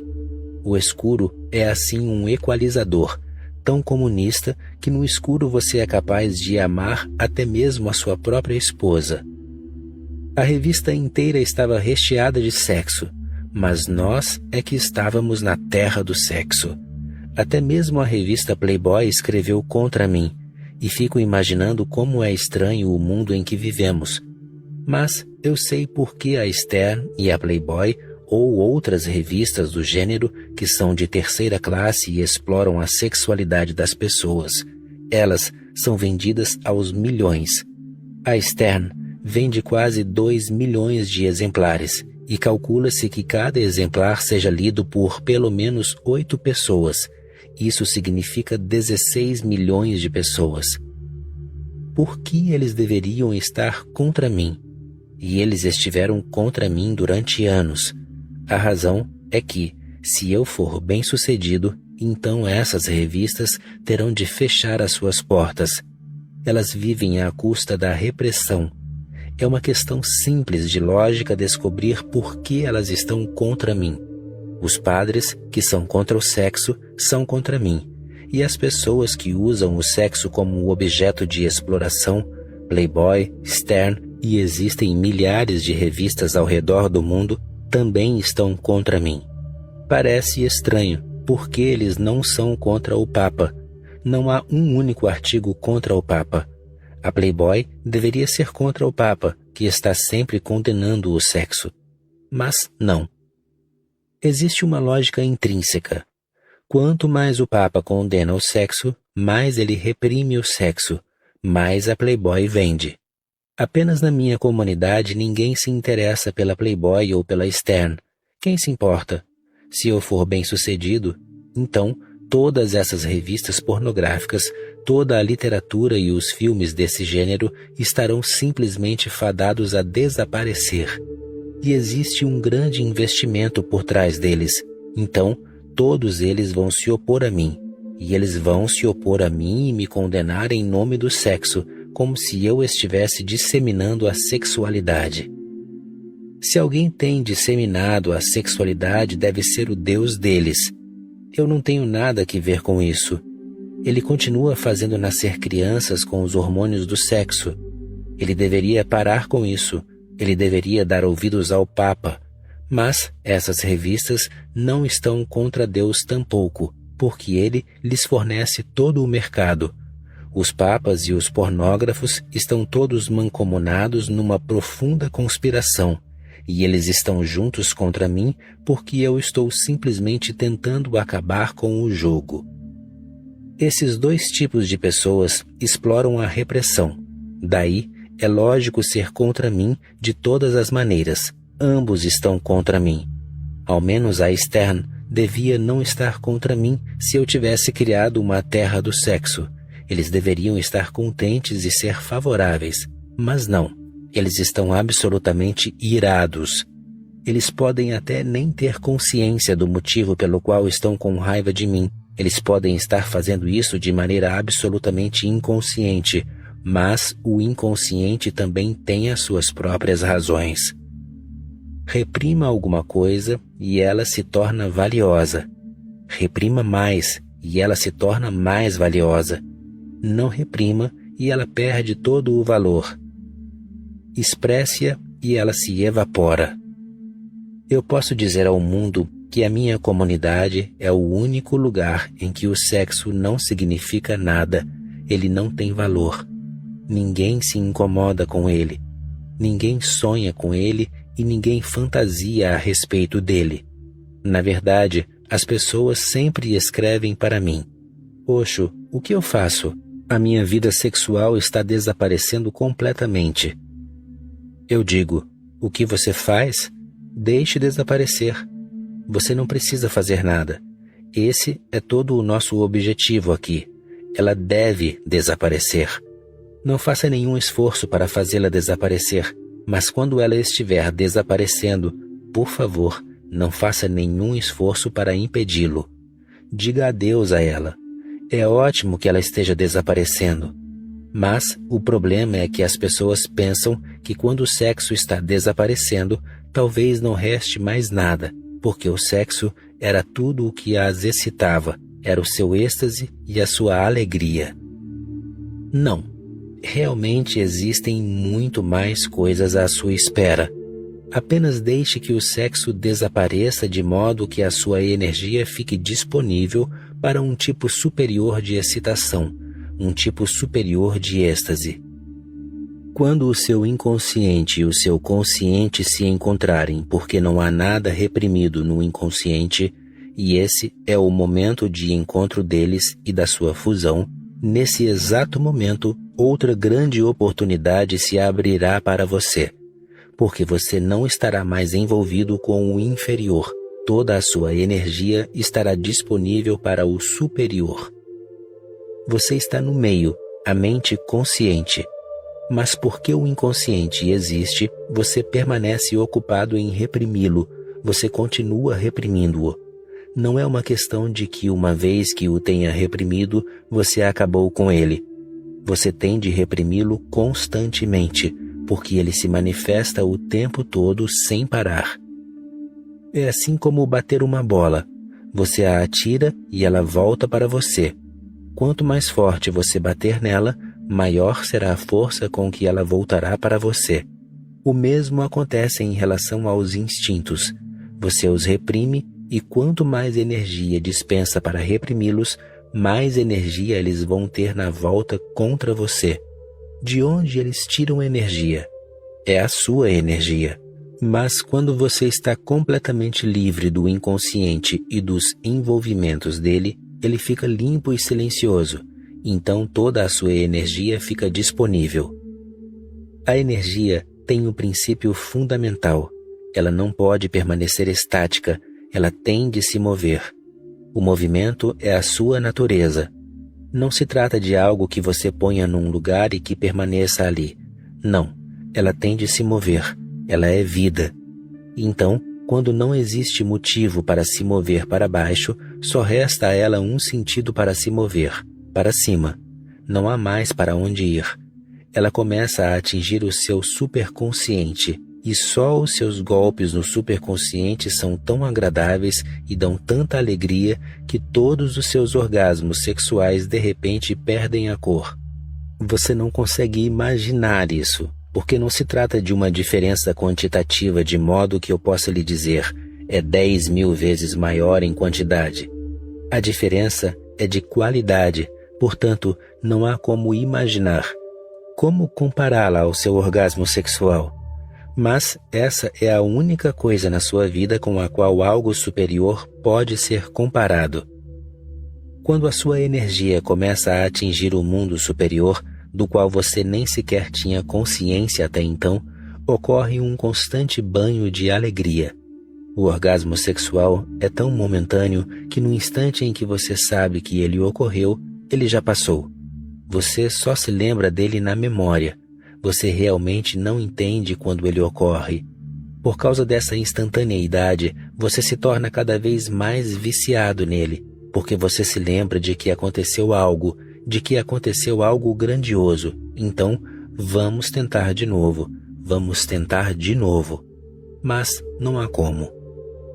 Antes de acontecer, você sabe que ele vem vindo porque os sinos começam a soar na sua cabeça. É realmente um sino que começa a soar na sua cabeça. Ele vem vindo. Você sabe que ele vem vindo. Você sabe que ele se foi. O sino parou. Não está mais soando. E você fica parecendo um idiota. Entre o soar do sino e a interrupção, você fica parecendo um idiota. Talvez o homem se sinta mais envergonhado. É por isso que depois de fazer amor ele simplesmente vira para o lado e dorme. A mulher não fica tão envergonhada pela simples razão de que ela não é um parceiro assim tão ativo. O homem parece tolo porque ele é o parceiro ativo. Só a energia tocando o seu nível superior da consciência, o superconsciente, basta o toque e ocorre um banho de alegria que continua. Vagarosamente a energia continua atingindo e abre caminho para o centro da superconsciência. Você não precisa fazer nada. O seu trabalho terminou quando parou de reprimir e desimpediu o inconsciente. Então, você não tem nada a fazer. Então, tudo o que tem de ser feito é feito pela sua energia.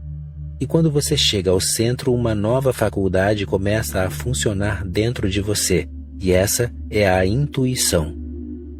No centro do inconsciente está o instinto. No centro do consciente está o intelecto.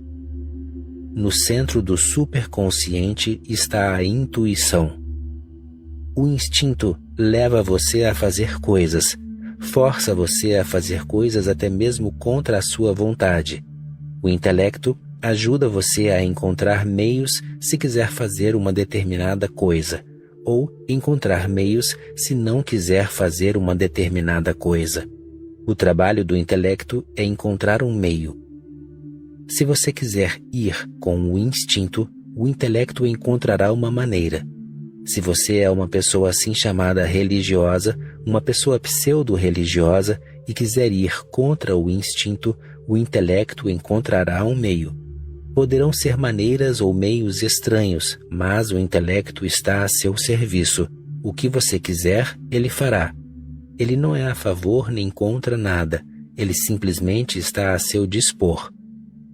Se um homem tem a mente sadia, ele irá usar o intelecto para ajudar o inconsciente a ser satisfeito. O quanto antes o inconsciente seja satisfeito, melhor, de modo que você esteja livre dele. A satisfação significa a liberdade dele. Se você é algum tipo de maluco, católico, protestante, de qualquer tipo, há todos os tipos de malucos disponíveis no mundo, você pode escolher o tipo de maluco que quer ser: hinduísta, muçulmano, jainista, budista. Todos os tipos de variedades estão disponíveis. Você não pode dizer, a variedade que eu quero não está disponível. Você não pode dizer isso. Em milhares de anos, o homem criou quase todos os tipos de variedades de malucos. Você pode escolher. Você pode ter a sua escolha, mas qualquer um que escolha será a mesma coisa. Ninguém lhe disse como usar o intelecto para satisfazer o seu inconsciente, a sua natureza, a sua biologia, a sua composição química. Todas elas são suas. O que importa se é a química, a biologia ou a fisiologia. Elas fazem parte de você e a natureza nunca dá nada sem razão. Satisfaça e a satisfação dela vai abrir caminho para o potencial superior. Todas as pessoas religiosas estão presas à parte mais inferior do ser delas. É por isso que elas parecem tão tristes e tão culpadas. Elas não podem se alegrar. Jesus continua dizendo para essas pessoas: rejubilem-se. E por outro lado, ele continua dizendo para elas: lembrem-se do inferno. Ele cria um dilema para as pessoas. Mostra-lhes o caminho do inferno. O caminho do inferno é satisfazer a sua natureza e o caminho do paraíso é ir contra a sua natureza. Mas ir contra a natureza cria o inferno aqui na Terra. Eu quero criar o paraíso aqui, agora. Por que adiar algo tão bom? As coisas que não merecem a sua atenção, você pode adiar, mas o paraíso... Eu não estou pronto para adiar o paraíso para amanhã ou para o próximo segundo. Você pode tê-lo aqui e agora. Tudo o que precisa é de um inconsciente limpo, desimpedido. Com ele satisfeito, contente, a biologia se acomoda, a química se acomoda e dá a você toda a energia que estava envolvida nesses planos. A energia dispara para cima por si mesma e para apenas no exato centro do seu superconsciente.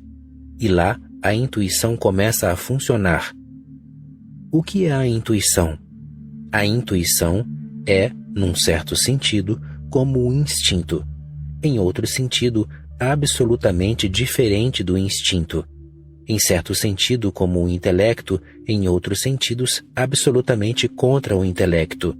Então, você terá de entender, porque é a coisa mais sutil que existe em você. A intuição é como um instinto, porque você não pode fazer nada quanto a ela.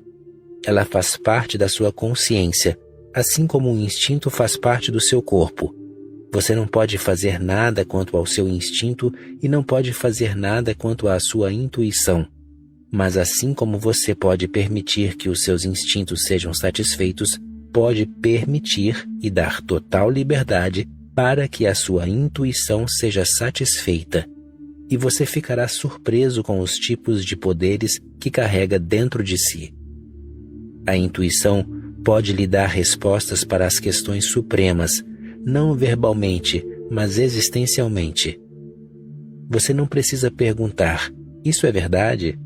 O instinto não vai ouvir, ele é surdo. O intelecto ouve, mas ele só pode filosofar. Ele é cego, ele não pode ver. A intuição é uma vidente, ela tem olhos, ela vê a verdade. Não é uma questão de pensar a respeito. O instinto e a intuição são ambos independentes de você. O instinto está na força da natureza inconsciente, e a intuição está nas mãos do universo superconsciente. A consciência que envolve todo o universo, a consciência oceânica de que não passamos de pequenas ilhas, ou melhor, icebergs, porque podemos nos fundir dentro desse oceano e nos unificar com ele. Em certo sentido, a intuição é exatamente oposta ao instinto. O instinto sempre conduz você ao outro. A satisfação dele é sempre dependente de alguma outra coisa que não você. A intuição conduz você apenas para si mesmo. Ela não tem dependência, não tem necessidade do outro. Daí a sua beleza, a sua liberdade e independência. A intuição é um estado exaltado de não necessitar de nada. Ela é tão cheia de si que não sobra espaço para mais nada. Num certo sentido, a intuição é como o intelecto, porque ela é inteligência.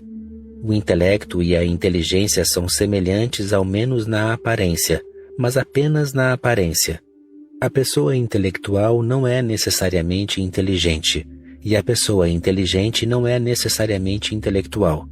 Você pode encontrar um fazendeiro tão inteligente que até mesmo um grande professor, um grande intelectual, vai parecer um pigmeu na frente dele.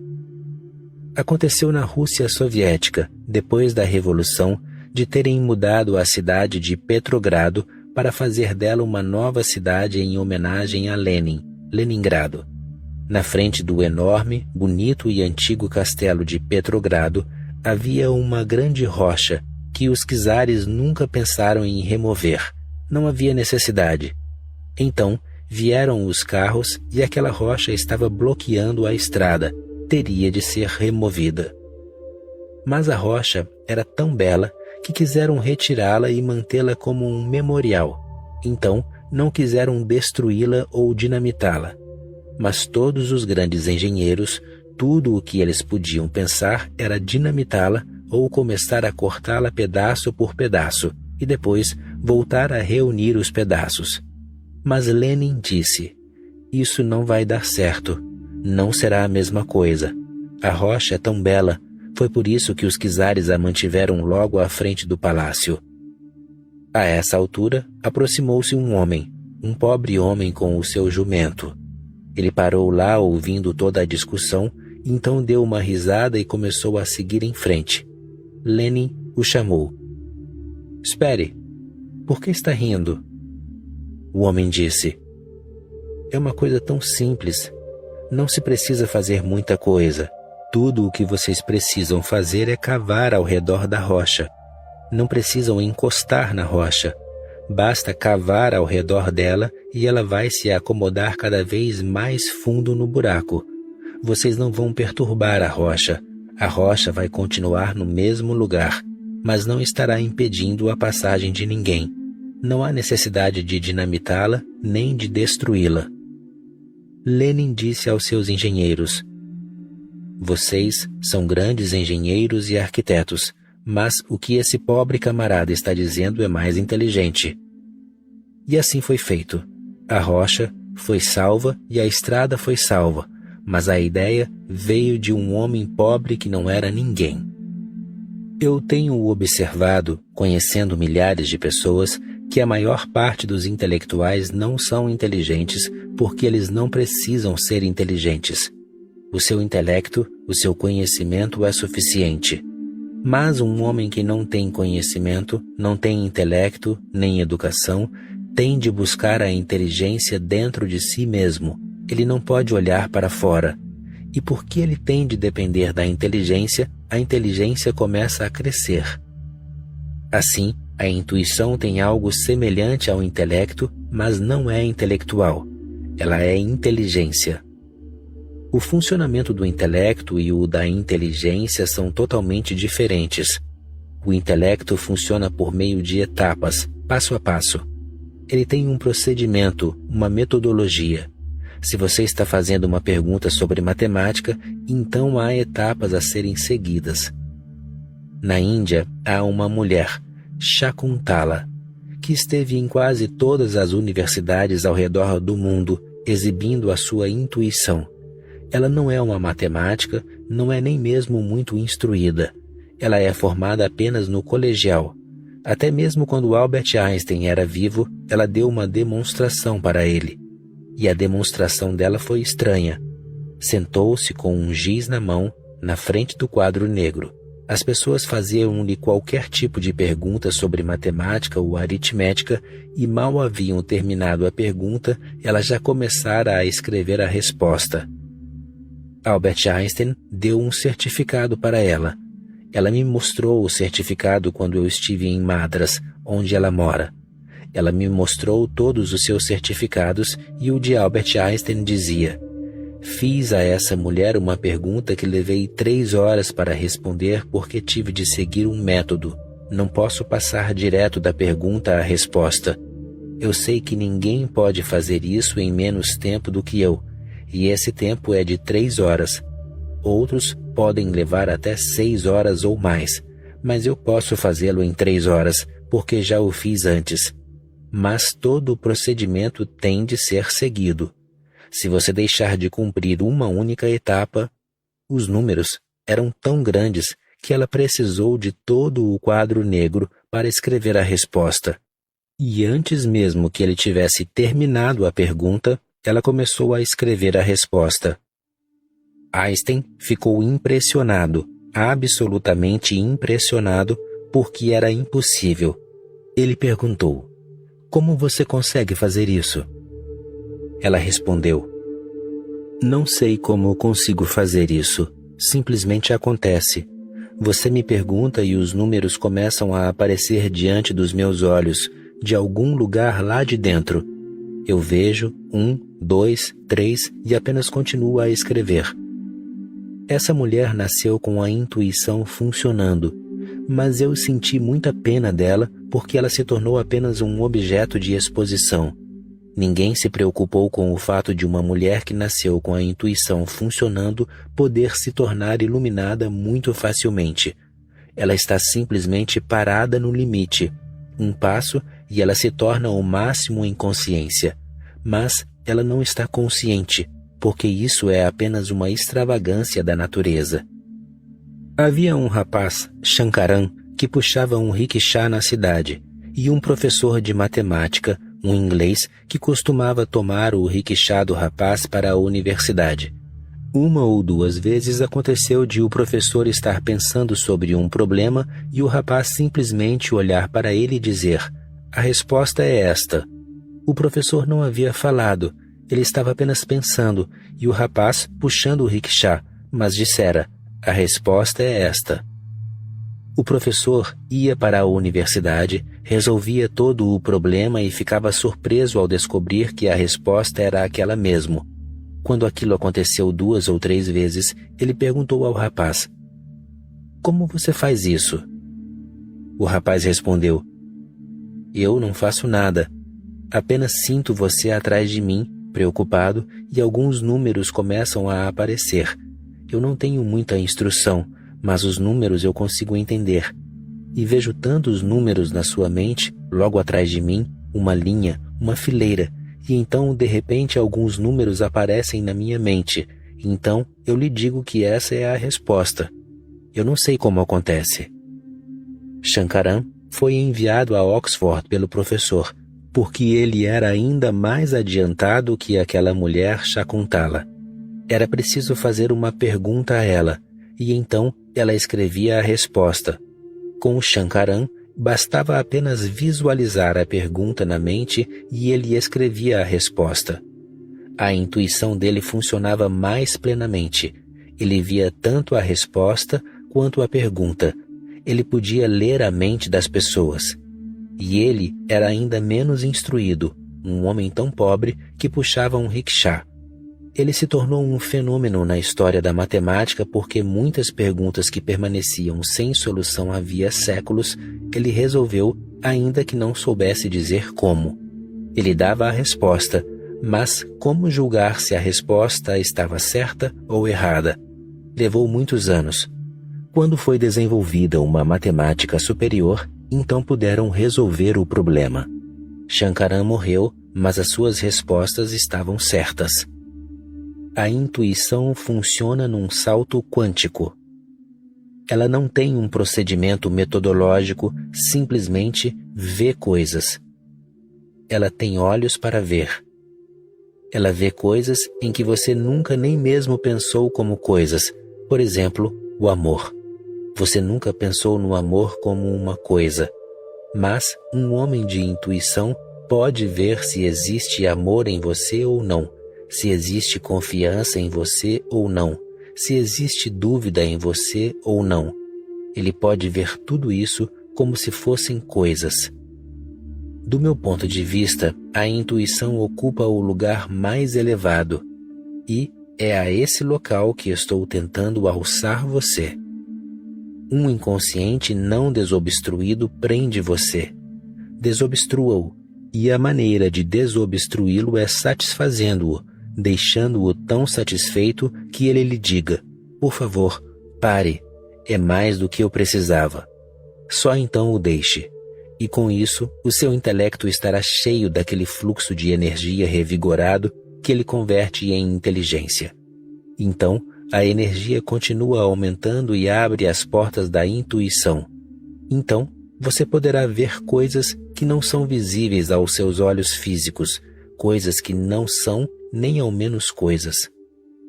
O amor não é uma coisa, a verdade não é uma coisa, a confiança não é uma coisa, mas todos são realidades, muito mais reais do que as suas coisas. Mas eles são realidades apenas para a intuição, eles são existenciais. E uma vez que a sua intuição comece a funcionar, pela primeira vez você é realmente humano. Com o inconsciente você é animal. Com o consciente você não é mais animal. Com o superconsciente você é humano. Eu adoro citar um místico baú, Chandidas, porque esse homem, numa declaração simples, condensou toda a minha visão. Sabarupar Manu Satya, Taharupar Nahin. Acima de tudo está a verdade do homem e acima dessa não há nada. Esse homem, Chandidas, deve ter sido um homem autenticamente religioso. Ele está negando Deus, ele está negando tudo acima do florescimento humano.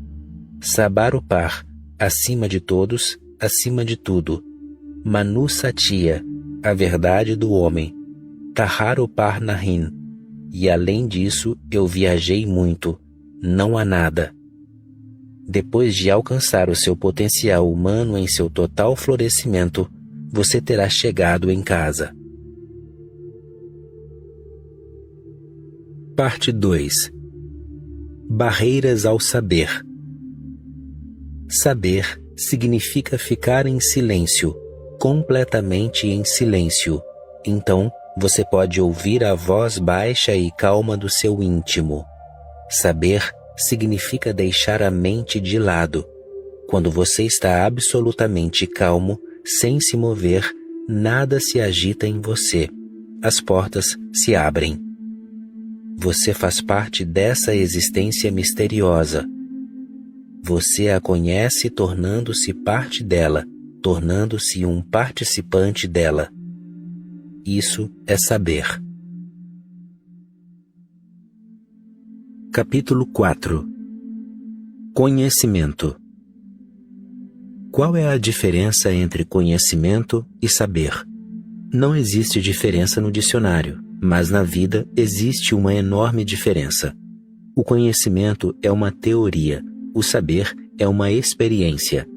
Saber significa você abrir os seus olhos e ver.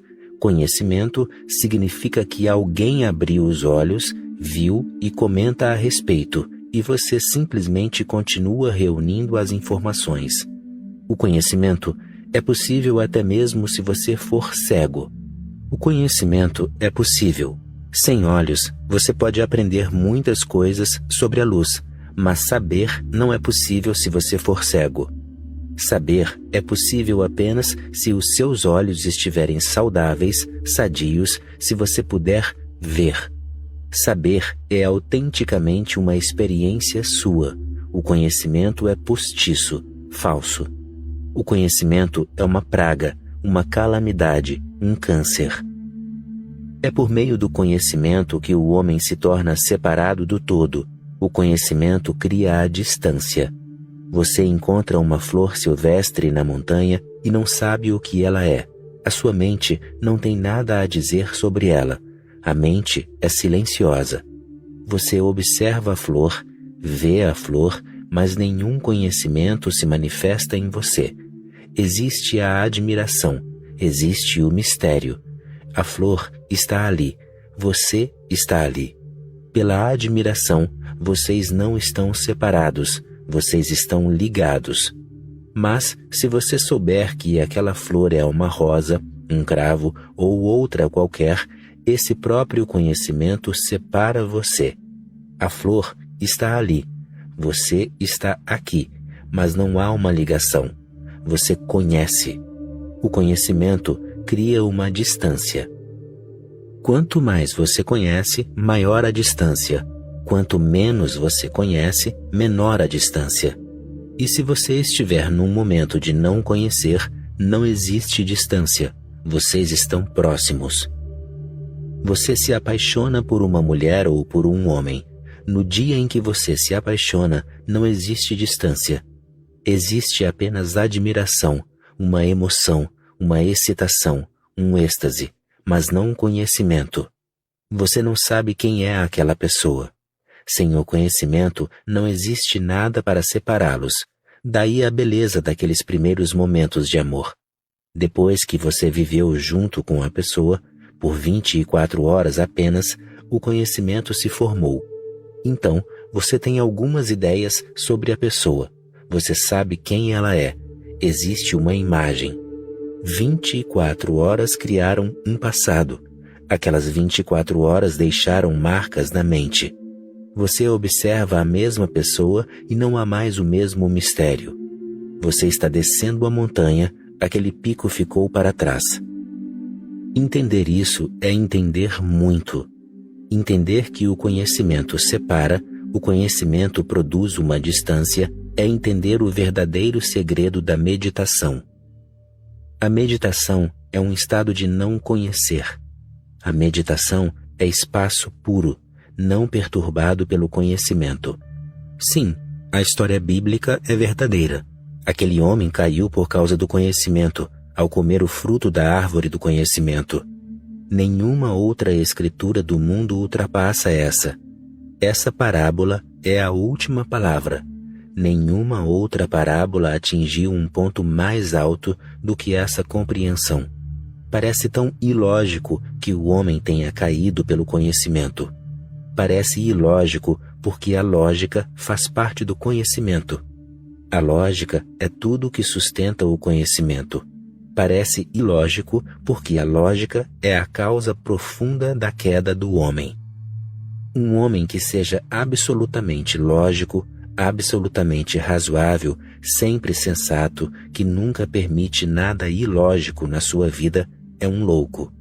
A sanidade mental precisa ser equilibrada pela insanidade. A lógica precisa ser equilibrada pela ilógica. Os opostos se tocam e se equilibram. Um homem que seja apenas racional é irracional. Ele perde muito. Na verdade, ele continua perdendo tudo o que é bonito e tudo o que é verdadeiro. Ele coleta coisas triviais. A sua vida é uma vida mundana. Ele é um homem mundano. Essa parábola bíblica é de uma compreensão imensa. Por que terá o homem caído pelo conhecimento? Porque o conhecimento distancia, porque o conhecimento cria um eu e tu, porque o conhecimento cria um sujeito e um objeto, o conhecedor e o conhecido, o observador e o observado. O conhecimento é basicamente esquizofrênico. Ele cria uma separação e então não há maneira de unir ou ligar as partes. É por isso que quanto mais o homem torna-se culto, menos ele é religioso. Quanto mais instruído um homem, menor a possibilidade de ele se aproximar do todo. Jesus está certo quando diz: apenas as crianças serão capazes de entrar no meu reino. Apenas as crianças. Qual é a característica que uma criança tem e você perdeu? A criança tem a característica do não conhecimento, a inocência. Ela olha com assombro, admiração. Os seus olhos são absolutamente limpos, puros. Ela olha fundo, mas não tem preconceitos, não faz julgamentos, não tem ideias a priori. Ela não projeta, daí ela vira saber aquilo que é. A criança conhece a verdade, você conhece apenas a realidade mundana. A realidade é essa que você criou ao seu redor ao projetar, desejar, pensar. A realidade é a sua interpretação da verdade. A verdade é simplesmente aquilo que é. A realidade é o que você veio a entender. É a sua ideia da verdade. A realidade consiste de coisas, todas separadas. A verdade consiste de apenas uma energia cósmica. A verdade consiste de unidade. A realidade consiste de quantidade. A realidade é uma multidão. A verdade é integração. J. Krishnamurti disse: negar é silenciar. Negar o quê? Negar o conhecimento, negar a mente, negar essa constante ocupação do seu interior, criar um espaço desocupado. Quando você está desocupado, está sintonizado com o todo. Quando está ocupado, você saiu da sintonia. Daí, sempre que acontece de você poder manter um momento de silêncio, existe uma imensa alegria. Nesse momento, a vida tem significância. Nesse momento, a vida tem uma grandeza além das palavras. Nesse momento, a vida é uma dança. Nesse momento, se até mesmo a morte vier, ela será uma dança e uma celebração, porque esse momento não conhece nada além da alegria. Esse momento é alegre, é feliz. O conhecimento tem de ser negado, mas não porque estou dizendo isso, ou porque J. Krishnamurti o disse, ou porque Gautama Buda disse.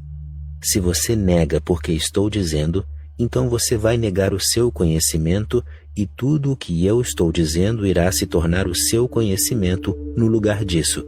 Você vai substituir isso.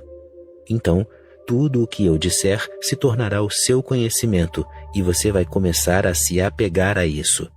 Você abre mão dos seus antigos ídolos e os substitui pelos novos, mas é o mesmo jogo praticado com palavras novas, ideias novas, pensamentos novos. Então, como negar o conhecimento? Não com outro conhecimento. Apenas entender o fato de que o conhecimento cria uma distância. Apenas entender esse fato intensamente, totalmente, é suficiente. Não que você tenha de repor esse conhecimento com outra coisa. Essa intensidade é como o fogo. Essa intensidade reduzirá o seu conhecimento a cinzas. Essa intensidade é suficiente. Essa intensidade é conhecida como compreensão. A compreensão queimará o seu conhecimento e ele não será substituído por outro conhecimento. Então fica o vazio, shunyata. Então resta a nulidade, porque então não existe conteúdo, Existe a verdade não perturbada, não distorcida. Você tem de ver o que estou dizendo. Não é para você aprender o que estou dizendo. Atenção, ouça-me. Não comece a reunir conhecimento. Atenção, não comece a acumular. Ouvir-me deve ser uma experiência de percepção. Você deve ouvir com intensidade, com totalidade, com o máximo de compreensão que lhe for possível. Nessa própria compreensão, você entenderá a questão e essa própria visualização é transformação. Não que você tenha de fazer algo mais depois disso. A visualização em si provoca a mutação. Se for necessário fazer algum esforço, isso simplesmente mostra o que você deixou de entender. Se você amanhã me perguntar, eu entendi que aquele conhecimento é uma maldição, que aquele conhecimento produz distância. Bem, como abro mão dele? Então, você não entendeu. Se o como aparecer, então você não entendeu. O como não pode aparecer, porque o como é pedir mais conhecimento. O como é pedir métodos, técnicas, o que deve ser feito. A percepção é suficiente. Ela não precisa ser ajudada por nenhum esforço adicional. O fogo dela é mais do que suficiente para queimar todo o conhecimento que você carrega interiormente. Apenas entenda a questão. Ouça o que estou dizendo. Me acompanhe. Ouça o que estou dizendo. Segure a minha mão e avance para os espaços que estou tentando ajudar você a avançar. E entenda o que estou dizendo. Não questione. Não diga sim. Não diga não. Não concorde. Não discorde. Apenas me acompanhe nesse momento. E de repente a percepção acontece. Se você estiver ouvindo com atenção, e com atenção não quero dizer concentração. Com atenção estou apenas querendo dizer ouvir com compreensão, não com a mente insensível. Você vai ouvir com inteligência, com vivacidade, com abertura. Você está aqui, agora, comigo. É isso que eu quero dizer com atenção. Você não está em nenhum outro lugar. Não está comparando mentalmente o que estou dizendo com os seus antigos pensamentos. Você não está comparando nada, não está julgando. Você não está julgando interiormente dentro de você se o que estou dizendo é certo ou não, ou até que ponto é certo. Ainda outro dia, eu estava conversando com um buscador. Ele tinha a característica de um buscador, mas estava carregado de conhecimento. Enquanto eu falava com ele, os olhos dele encheram-se de lágrimas. O coração dele estava apenas se abrindo e naquele exato instante a mente chegou e destruiu toda a beleza do momento. Ele estava apenas seguindo o coração e se abrindo, mas imediatamente a mente apareceu. Aquelas lágrimas que estavam a ponto de correr desapareceram. Os olhos dele ficaram secos. O que havia acontecido? Eu disse alguma coisa com que ele não podia concordar. Ele estava concordando comigo, até certo ponto. Então, eu disse alguma coisa que ia contra os antecedentes judaicos dele, que iam contra a Cabala, e imediatamente toda a energia mudou. Ele disse: está tudo certo. Tudo o que você diz está certo. Mas essa coisa aí, isso de Deus não ter sentido, de que a vida existe sem um propósito, com isso eu não posso concordar. Porque a Cabala diz exatamente o contrário, que a vida tem um sentido, que Deus tem sentido, que Ele está nos guiando para um determinado destino, que existe um destino. Pode ser que ele nem ao menos tenha reparado, que ele deixou de entender naquele momento por que ocorreu-lhe a comparação. O que a Cabala tem a ver comigo?